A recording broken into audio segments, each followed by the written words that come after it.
Assalamualaikum warahmatullahi wabarakatuh.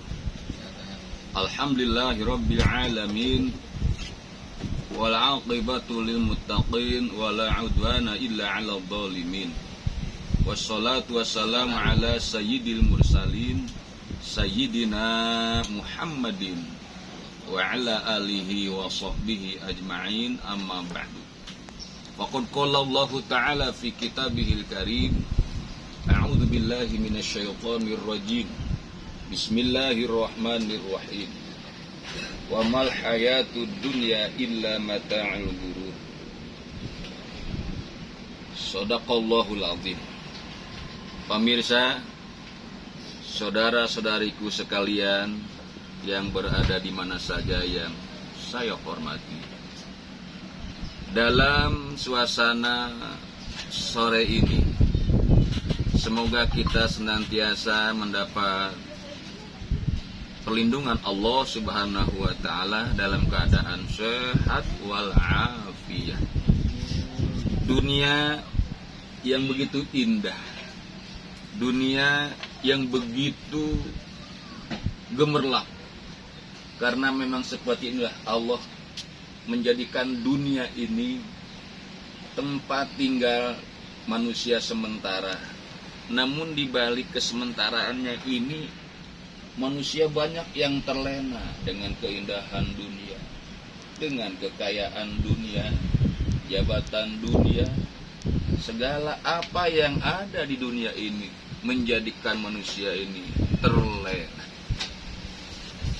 Pemirsa sekalian yang berbahagia, kita harus menyadari dunia ini untuk apa dan mengapa sih berakhir begitu saja. Betapa rugi kalau kita hidup di alam dunia tanpa tahu arah tujuannya di dunia. Kaulah kita tahu, hendaknya harus digunakan dengan sebaik-baik mungkin. Bahwa Allah ciptakan dunia untuk manusia begitu komplit, banyak manfaat seisi dunia ini untuk manusia. Iya, itu manusia di alam dunia ditugaskan untuk menyembah, untuk beribadah kepada Allah Subhanahu wa ta'ala. Nikmati indahnya dunia dengan tujuan untuk ibadah. Apa yang kita miliki di alam dunia tujuan untuk ibadah, ya, segala-galanya. Allah berfirman dalam Al-Quran bahwa Allah menyatakannya, wa ma khalaqatul jinna wal insa illa liya'budun. Tidak kuciptakan jin dan manusia kecuali untuk mengabdi kepadaku, bersembah sujud kepadaku. Kalaulah kita tahu bahwa keberadaan kita di alam dunia hanya untuk beribadah kepada Allah Subhanahu wa ta'ala, tapi mengapa tidak sedikit orang yang membelakangi Allah, yang lupa atas tugas hidupnya di alam dunia, yang padahal dia itu hidup di alam dunia untuk ibadah kepada Allah Subhanahu wa ta'ala. Segala-galanya di alam dunia ini penuh manfaat. Lautan terbentang luas, nelayan-nelayan pun sibuk dibuat. Aneka ragam nikmat yang ada di laut, ikan-ikanan aneka ragam bentuk ikan, nama ikan, rasa ikan, ukuran ikan ada. Belum lagi kerang-kerangnya, belum lagi mutiara, belum lagi dasar laut, konon kabarnya ada yang namanya minyak. Begitu kaya rayanya Allah menciptakan dunia, diberikan kepada manusia, yang manusia itu untuk ibadah kepada Allah. Jangan kita merasa memiliki sampai lupa daratan, lupa tugas hidup. Betapa kita kecewa di mana apa yang kita punya ini merasa memiliki. Kenapa kecewa? Karena akan dipisahkan oleh Allah, berbarengan berpisahnya jasad dengan ruh. Maka disitulah Allah akan mencabut seluruh apa yang kita punya. uangnya, perhiasannya, atau kekayaannya, dari berbagai macam bentuk kekayaan, pangkat dan jabatannya, termasuk ketampanan, kecantikannya, apa yang dimilikinya, berbarengan dengan dicabutnya ruh lepas dari jasad. Disitulah manusia akan banyak kecewa, banyak merugi, banyak penyesalan. Tidak ada yang disebut banyak kebahagiaan, banyak kenikmatan, tidak ada. Yang ada adalah penyesalan, merasa menyesal kenapa hidup ini tidak digunakan untuk ibadah kepada Allah Subhanahu wa ta'ala. Tidak sadar bahwa hidup ini selalu berkurang tenaganya, berkurang kecantikannya, berkurang ketampanannya, berkurang segala-galanya, berkuranglah umurnya, begitu umur habis. Masya Allah. Ingatlah bahasa Allah, wal asri innal insana lafi khusri. Demi masa. Coba, mengapa Allah bersumpah dengan waktu? Demi waktu, demi masa, demi dunia yang usianya laksana asar menjelang maghrib dekat kiamat. Innal insana, sesungguhnya manusia. Manusia yang mana pun manusia, dari ujung kulon sampai ke ujung wetan, dari ujung kidul sampai ke ujung lor, semuanya yang namanya manusia lafi khusrin, pasti dalam keadaan merugi. Gitu. Lafi khusrin, merugi. Berkaitan dengan umur tadi, berkaitan dengan masa tadi, bahwa hidup ini nggak lepas dari umur, hidup ini nggak lepas dari waktu. Begitu waktunya habis, habislah segala-galanya. Rugi kan kita, teramat sangat rugi. Semua kekayaannya tak dibawa, pangkat dan jabatan kekuasaannya pun tak berguna. Masya Allah. Tapi di sana ada istisna, ada pengecualian. Siapa yang gak merugi? Illal ladzina amanu wa amilus sholihat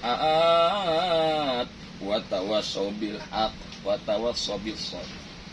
Yang dikecualikan oleh Allah itu adalah amanu, orang yang menghias jiwanya dengan iman takwa kepada Allah Subhanahu wa ta'ala.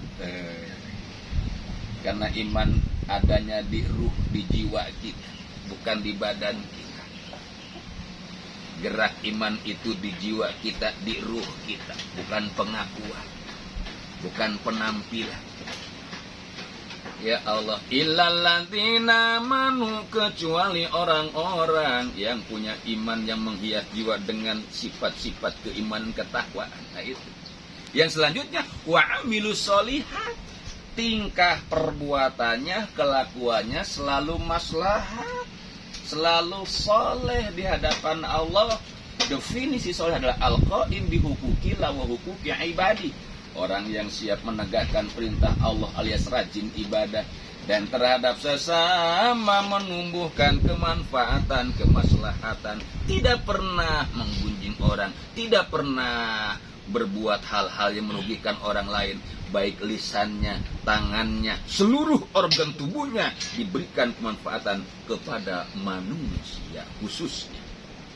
Nah, amilus sholihat. Jadi amilus sholihat adalah suatu hal yang menjadikan keuntungan, menjadikan suatu kebahagiaan.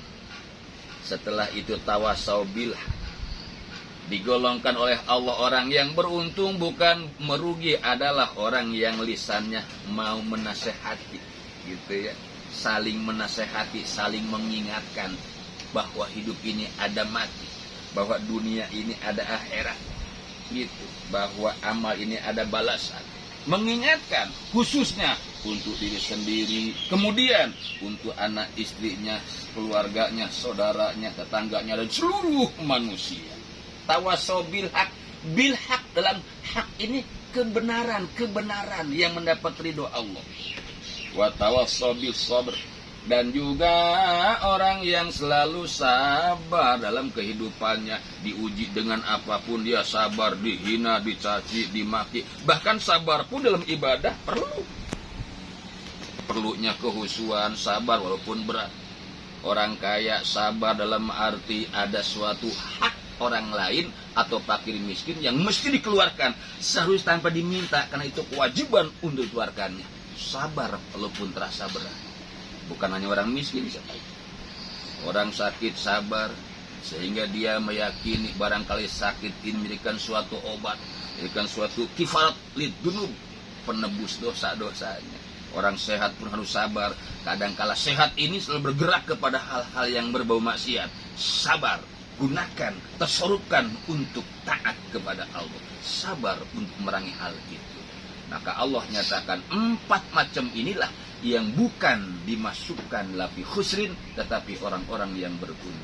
Yang pertama amanu, yang kedua amilu solihat, yang ketiga tawasau bil haq, yang keempat tawasau bis sabr. Jadikanlah dunia yang indah ini adalah fasilitas di mana kita bisa mendekatkan diri kepada Allah Subhanahu wa ta'ala. Untuk sementara itulah yang saya sampaikan. Kurang lebihnya mohon maaf. Insya Allah akan sambung nanti. Tetap dalam masalah dunia. Insya Allah berkah. Hadanallah wa iyyakum ajmain. Wassalamualaikum warahmatullahi wabarakatuh. Oke.